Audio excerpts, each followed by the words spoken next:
I'd like to present the next talk presented by Dr. Ahmed Soliman. The topic under the title of neuroblastoma tumor segmentation using deep learning.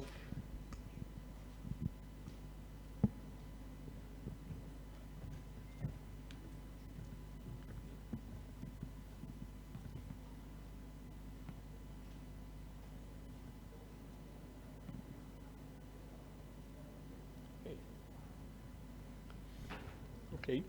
Good morning.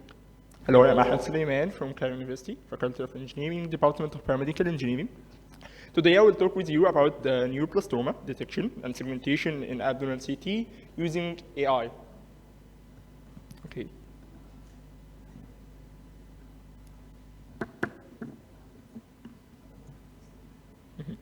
Okay. Before we dive deep in AI, let's talk firstly about the neuroblastoma itself.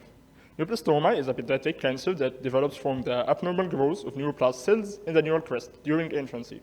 It most often arises in the adrenal glands, but it can also appear along different points along the spinal cord, making it the most extracranial solid tumor in children.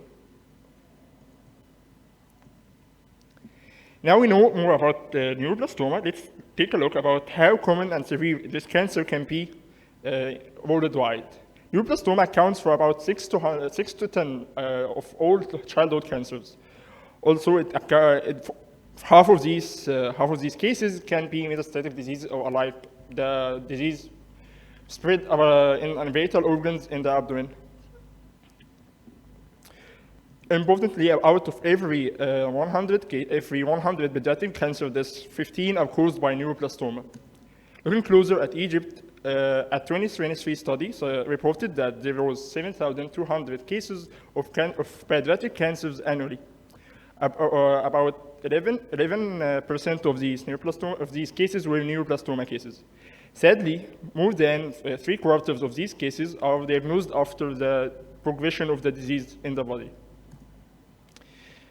Now let's talk more about how the measurement of the neuroblastoma is done. Neuroblastoma measurement, radiologists typically evaluate neuroblastoma using linear measurements such as bidimensional measurement or RECIST criteria. These methods provide useful indicators but only capture tumor size in one plane. However, volumetric measurements provide further information by analyzing the tumor across all planes.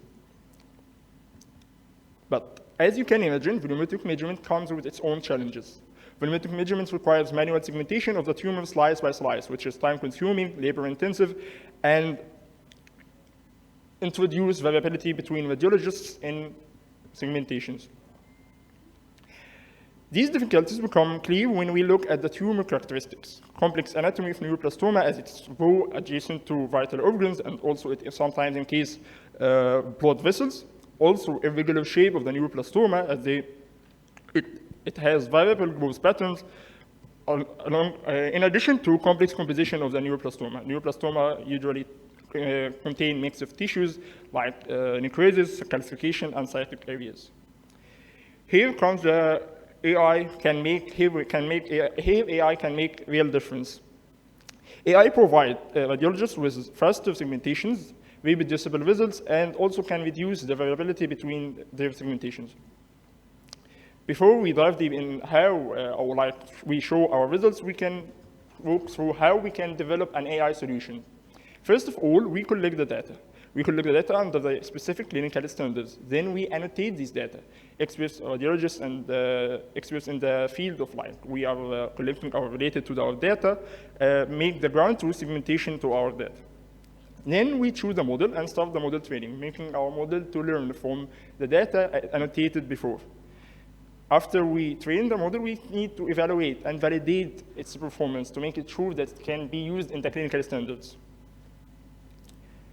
In our study, we used the NNNet framework to use a data set collected here collected at Ancient Hospital, which included 28 patients and 33 scans, for almost 1 scan per patient. Now let's talk a look about our results compared to the ground truth of the radiologists. Okay, here you can see the AI segmentations in the first row compared to the expert segmentations. As you can see, there are a variety of shapes, composition, and site of the neuroblastoma, or in the tumor. Experts took almost 45 minutes to segment the cases for each case, but AI can reduce this time to be less than 1 minute.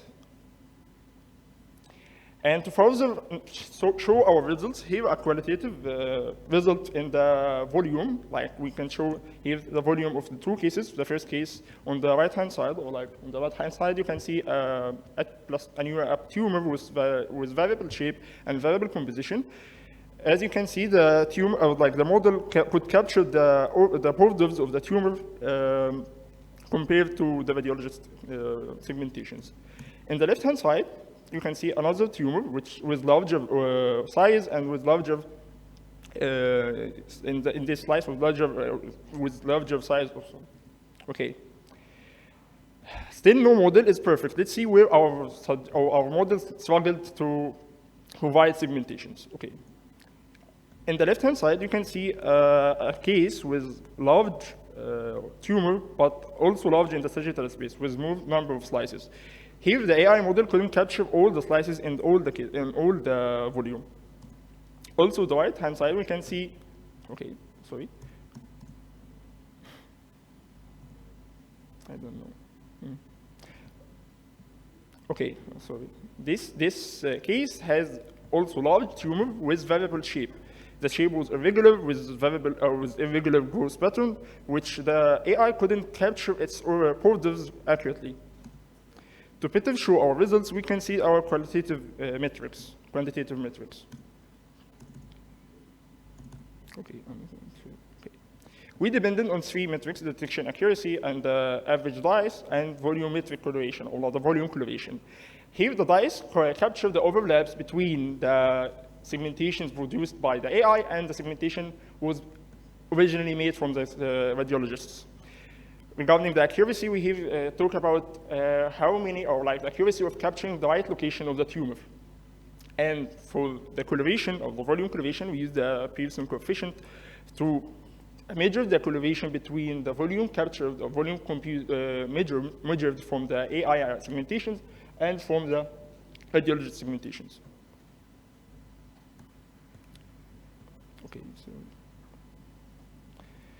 Okay, let's conclude this. Our study provides one of the earliest work applying AI in the scene of the neuroblastoma segmentation, in the CT especially.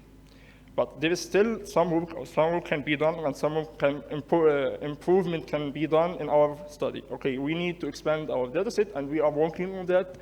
Use the current models in the AI scene to make benefit from the other works, and so on.